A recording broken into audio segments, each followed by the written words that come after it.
কারণ বিদাতিরা, এক শ্রেণীর বিদাতিরা আছে যারা নবী সাল্লাল্লাহু আলাইহি ওয়াসাল্লামের বংশের লোকের নাম আসলে, বিশেষ করে যদি আলী রাদিয়াল্লাহু তাআলার বংশের কোন ব্যক্তির নাম হয়তো আলাইহিস সালাম বলে থাকে।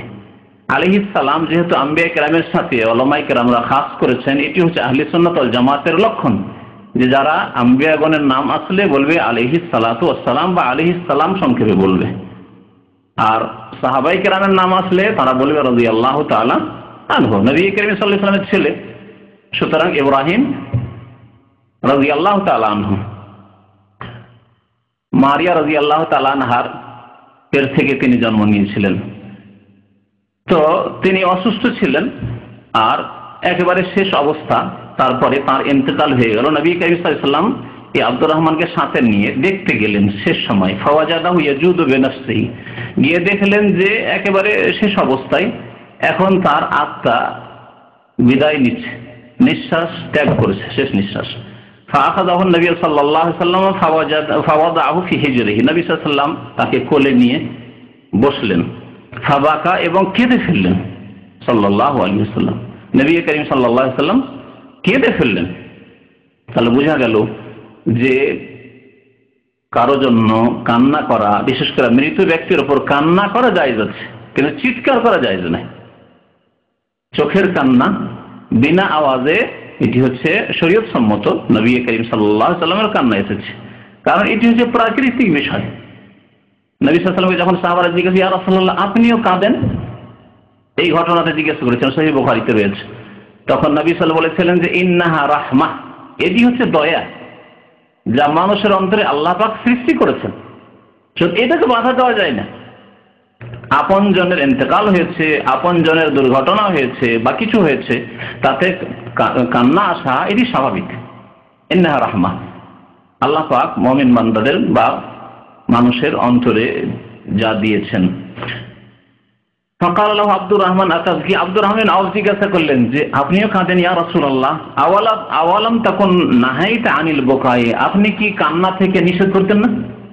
কারণ এর আগে হাদিস মনে রয়েছে আব্দুর রহমান আওফ রাদিয়াল্লাহু তাআলা আনহু নবী করিম সাল্লাল্লাহু আলাইহি ওয়াসাল্লাম কান্না করতে নিষেধ করতেন, কিন্তু কোন কান্না, যে কান্নাকে বলা হচ্ছে নুহা করা, রোদন করা, বয়ান করে সহজ ভাষায় কান্না করা, মৃতের গুণাবলী বর্ণনা করা এবং আওয়াজ করে চিৎকার করে কান্না করা, আছাড় দেওয়া, শরীর চাপড়ানো, গাল চাপড়ানো বা বুক চাপড়ানো ইত্যাদি, এসব করা।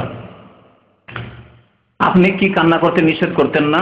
ফাকাল্লাহ, নবী করিম সাল্লাল্লাহু আলাইহি ওয়াসাল্লাম বলেন না, আমি কান্নাতে নিষেধ করিনি, তবে ওয়ালাকিন নাহাইতু আন সাউতাইনি আহমাকাইনি, তবে আমি দুইটি মূর্খদের, নির্বোধদের, বেকুফদের, আহমাক আমাদের ভাষায় আহমক ব্যবহার করা হয়, হয় না, লোকটি আহমক, তো দুইটি আহমক বা নির্বোধদের আওয়াজ থেকে, ধ্বনি থেকে নিষেধ করেছি।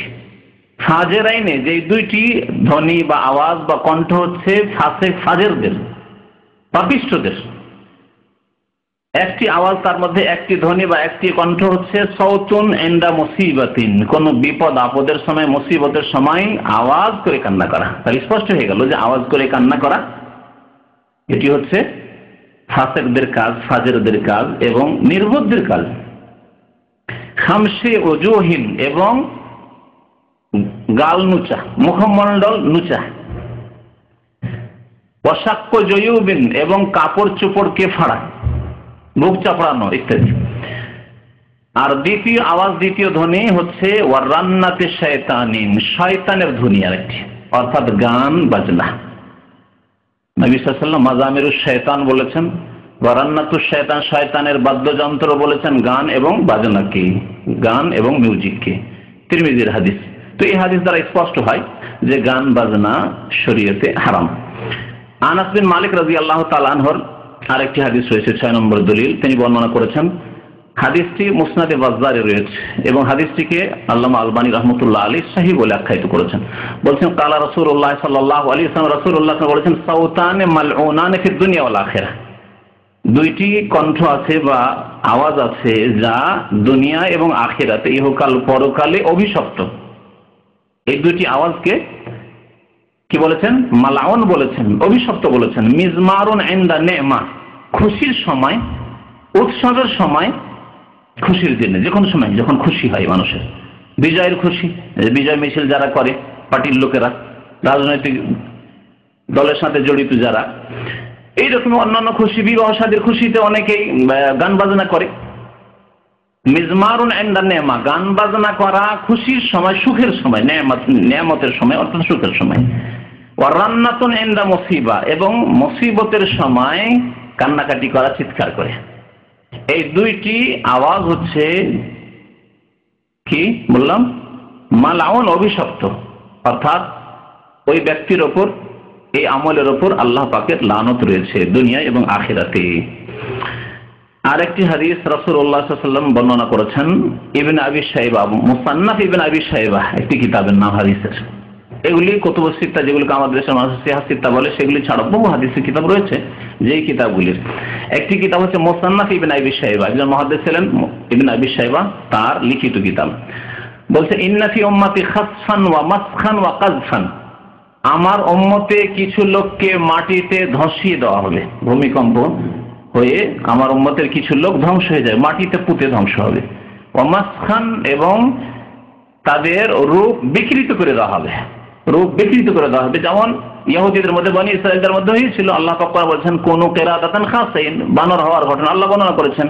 ওয়া জাআলা মিনহুমুল কিরাদাতা ওয়াল খানাজিরা, তাদের মধ্যে কিছু লোককে আল্লাহ পাক বানর বানিয়েছিলেন, আর কাউকে আবার শূকর বানিয়েছিলেন। তো এই উম্মতের কিছু লোককে রূপ বিকৃত করে দেওয়া হবে। ওলামারা বলেছেন যে রূপ বিকৃত করে দেওয়ার অর্থ, রূপ বিকৃত করে দেওয়া বাহ্যিক অর্থই নেব আমরা, হতে পারে। কখন হবে, কোনখানে হবে, কোন পাপের ওপর হবে আল্লাহ পাক ভালো জানেন। কিন্তু এই হাদিসে বলা হয় যে পাপের ওপর হবে, যেগুলি পাপের, তার মধ্যে একটি পাপের কথা এখানে উল্লেখ করা হয়েছে। আর আরেকটি রূপ বিকৃত হচ্ছে মানুষের প্রকৃতি বা অন্তর বিকৃত হয়ে যাওয়া। মুসলিম পরিবারে জন্ম নিয়েছে, অনেক সময় আলেম পরিবারে জন্ম নিয়েছে, অনেক সময় হাজী সাহেবের পরিবারে জন্ম নিয়েছে, অনেক সময় বাবা দাদা এরা ভালো সব দিনদার ধার্মিক, কিন্তু তাদের অন্তর এমন বিকৃত হয়ে গেছে যে খ্রিস্টান ইহুদির চাইতে নিকৃষ্ট। এটি হচ্ছে মাসখুল কুলুব।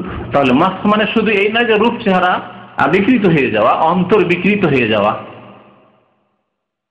ভালো থেকে একেবারে খারাপ নিকৃষ্ট হয়ে যাওয়া, এটিও উদ্দেশ্য করা যেতে পারে, যেমন অনেক আলেমরা এই হাদিসের ব্যাখ্যা করেছেন। ওয়া কাযফান, এবং পাথর বর্ষণ করে তাদেরকে ধ্বংস, কাযাফা মানে কোন জিনিস নিক্ষেপ করা। তো আল্লাহ পাক পাথর বর্ষণ করেও এই উম্মতের কিছু লোককে ধ্বংস করবেন, বা আরো কিছু বর্ষণ করতে পারেন, বৃষ্টিও বর্ষণ হয়, আগুন বর্ষণ হতে পারে, আগুন বর্ষণ করে আল্লাহ পাক আগের জাতিকে ধ্বংস করেছেন। কালু ইয়া রাসূলুল্লাহ, সাহাবারা জিজ্ঞাসা করে হে আল্লাহ রাসূল, ওয়া হুম ইয়াশহাদুনা আল্লা ইলাহা ইল্লাল্লাহ, অথচ ওরা লা ইলাহা ইল্লাল্লাহ পড়বে, আল্লাহ ছাড়া কেউ সত্য মাবুদ নেই এই কথাও বলবে, কালিমা তাওহীদের সাক্ষী দেবে।